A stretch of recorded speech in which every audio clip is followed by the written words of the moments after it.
Heilige Gees, kom vul my hart, my gees, my verstand. Raak my nou aan, dat ek kan verstaan, die doel met my lewe.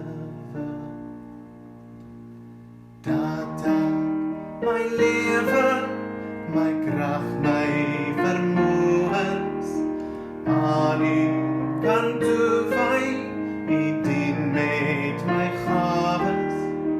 Ek wil gehoorsaam U dien in liefde. Ek lê myself hier voor U neer.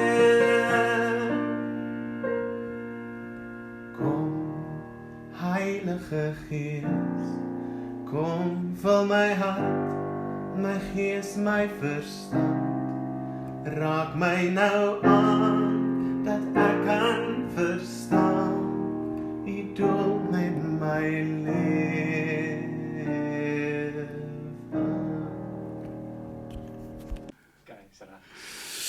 Goeienaand, liewe broer en suster. Baie welkom by ons eerste aand oordenking hierdie Pinkster. Ons het nou wel gister al oor ons tema gepraat in die kerk uit die 5de hoofstuk van Markus uit, toe ons bietjie gepraat het oor 3 mense van die koninkryk, 'n belangrike mens en 2 mense op die kant. Vanaand gaan ons lees uit Markus 7 en ons gaan van vers 24 tot vers 30 saam lees. En daar gaan dit oor 'n mens van die koninkryk wat niks het om te verloor nie.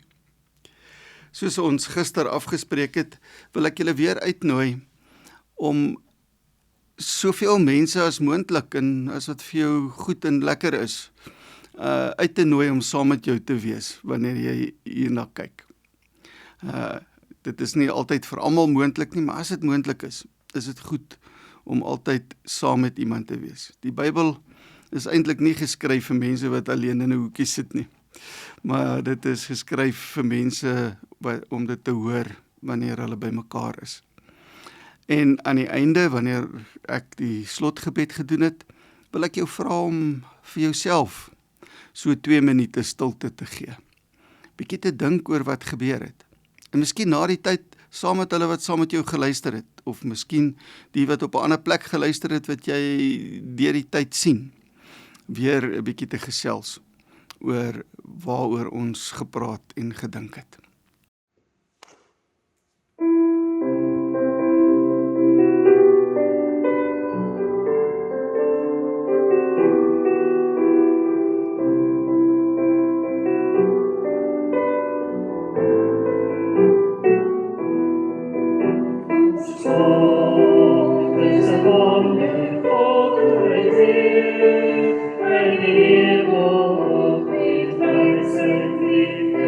In me.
Kom ons word 'n oomblik stil voor die Here.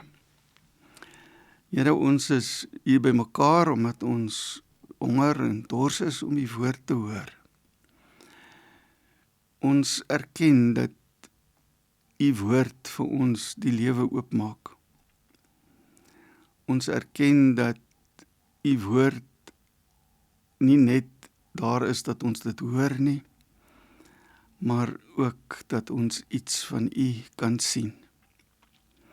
En as ons dan nou besig is, Here, wil ons vra dat hierdie woord met ons sal praat, verder en meer, as wat 'n mens se woorde en denke kan gaan.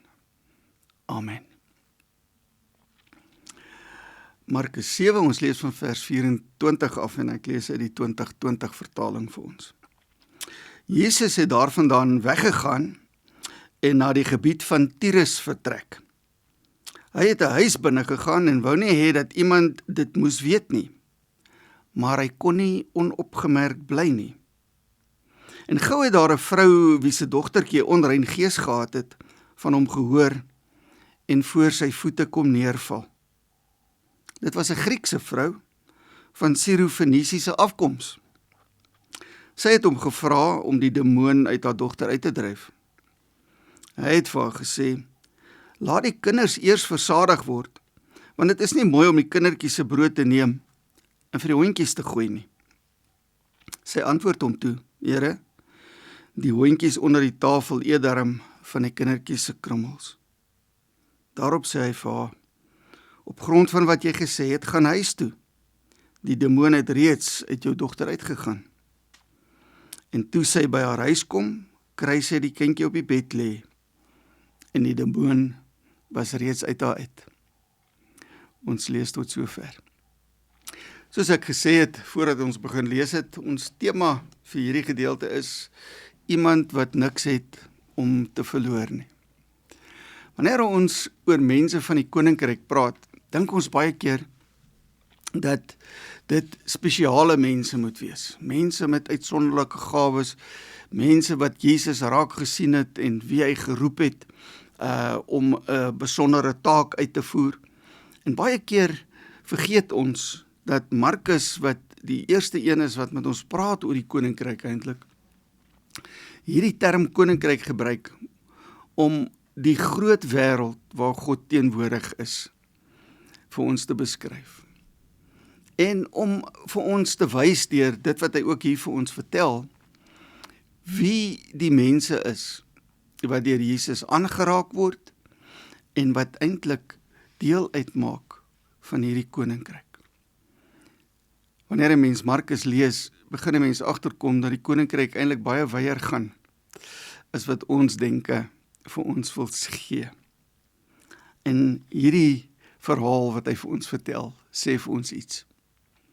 Jesus gaan uit die bekende wêreld waar hy rondbeweeg het uit na 'n vreemde plek toe. Hy gaan na Tyrus toe. Tyrus waar die Fonisiërs gebly het, mense wat nie die God van Israel aanbid het nie, en mense wie se godsdiens eintlik teenoor die Jode se godsdiens gegaan het. In hierdie gebied soek hy bietjie anonimiteit. En hy gaan in 'n huis in. En dit is nou vreemd vir ons om te verstaan dat hy daar in 'n huis ingaan op 'n manier, want destyds was daar nie goed soos Lucy's huise en sulke plekke waar jy oorgebly het in die aand en betaal het soos by 'n bed and breakfast of wat jy op lekker slaap gesien het nie. Nee, jy het gewoonlik by mense tuis gegaan wat jou geken het en met wie jy verbintenis gehad het. Daar was wel plekke waar jy so kon oornag, maar dit was nie gewoonlik plekke met 'n baie goeie reputasie nie. En miskien was hierdie dalk een van daardie plekke. Want God se koninkryk is natuurlik nie beperk tot mense soos ons en mense met ons siening van die wêreld nie. God se koninkryk is nie net beperk tot plekke met 'n goeie reputasie nie. God se koninkryk suur oral deur. En dan is Jesus hier in hierdie huis, in hierdie vreemde plek.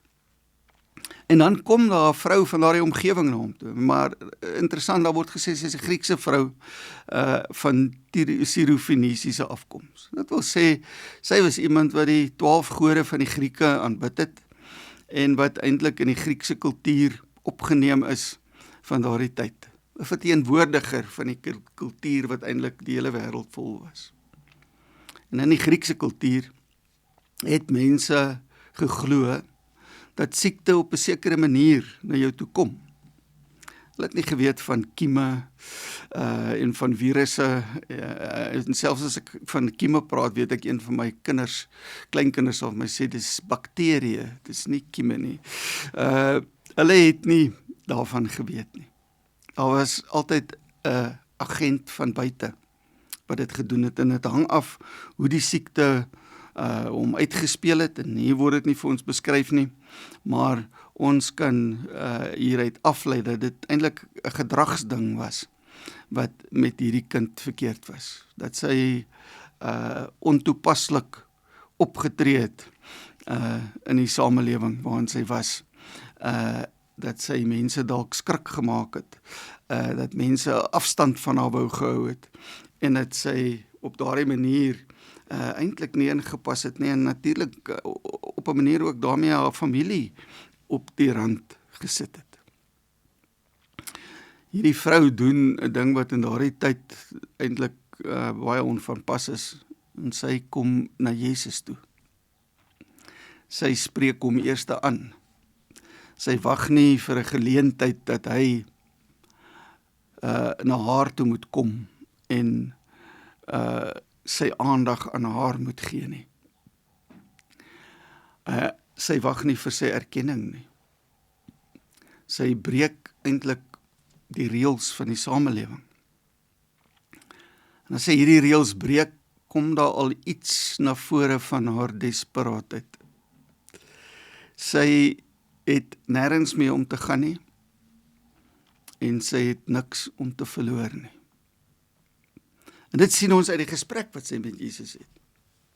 Want as sy na hom toe kom, dan is dit vir ons vreemd dat Jesus eintlik 'n bietjie afsydig optree. Dat dit lyk of hy van haar wil ontsla raak en sê, hoorie, jy kom vra my nou, maar ek is nie van jou mense nie. En ek het eintlik nie veel met jou te doen nie, en my mense sien jou mense eintlik as die hondjies. In daardie wêreld, en hier word daarom nou 'n verkleinwoordjie gebruik, en mense wil sê, okay, dis daar 'n bietjie sagter op Jesus se lippe, want ons wil daarom nie, hy moet bad klink nie. Maar, hy sê eintlik vir haar, weet jy pas nie in nie. Ek het eintlik niks met jou te doen nie, en jy het eintlik nie die reg om my iets te vra nie. Wat jy my vra is eintlik onbehoorlik, want dit is nie mooi wat jy my vra nie. Ek het gekom om my mense in God se teenwoordigheid te bring. En ek kruip eintlik nou net hier 'n bietjie weg om te rus. En dan sien ons hoe hierdie vrou optree. Soos iemand wat niks het om te verloor nie. Sy word nie kwaad vir Jesus en sê vir hom, man, maar ons het baie waarde en ons is 'n groot nasie en jy kom nou hier met julle agteraf Joodse volkie en maak of julle so high and mighty is nie. Hoe durf jy my 'n hondjie noem? Niks daarvan nie. Sy dryf Jesus eintlik in 'n hoek. En wat baie interessant is in al die gesprekke wat Jesus het, wat ons in die Nuwe Testament lees, in die evangelies, is hy altyd die wenner. Hy het altyd 'n hoekie wat hy mense mee oorwin, en mense blootstel, en aan die kaak stel. En hierdie is die enigste plek waarvan ek weet, waar die bordjies verhang word. Waar sy met haar antwoord eintlik vir Jesus ontbloot. En waar sy met haar antwoord vir Jesus sê, ja, alles wat jy sê is reg, maar ek sit my nog steeds in jou hande. Ek vra nie al die brood nie. Ek vra net 'n paar krummels van jou af. En dan is daar by Jesus 'n verandering. En sy verandering is dat hy vir hierdie vrou sê, met die feit dat jy my in hierdie hoek gedryf het, is jou kind gesond. En dit is baie interessant hoe Markus dit beskryf, dat Jesus nie deur allerlei rituele hier gaan en die demoon se naam noem soos mense sou verwag en klomp goed doen om die demoon uit te dryf nie, om die kind gesond te maak nie. As die vrou by die huis kom, het dit alreeds gebeur. Het mag vir jou vreemd klink dat ek so van Jesus praat. Maar ons weet dat dit vir ons iets openbaar van God. In die geskiedenis van Moses en God, is daar 'n oomblik wat God so moedeloos is met die volk, as hulle uit Egipte uitkom, dat hy vir Moses sê, Moses, kom ek en jy los hierdie mense, en dan gaan ek en jy alleen aan. En dan begin ons iets nuuts. En dan is Moses se antwoord, Here, maar jy is nie so nie. Jy is nie die een wat so sal optree nie. Jy kan nie optree, jy mag nie optree teen dit wie jy is nie. En ons kry eintlik hier amper dieselfde situasie. Iemand wat na Jesus toe kom, en omdat sy niks het om te verloor nie, die allerlaaste doen. Eintlik vir Jesus konfronteer met wie hy is. En eintlik vir Jesus herinner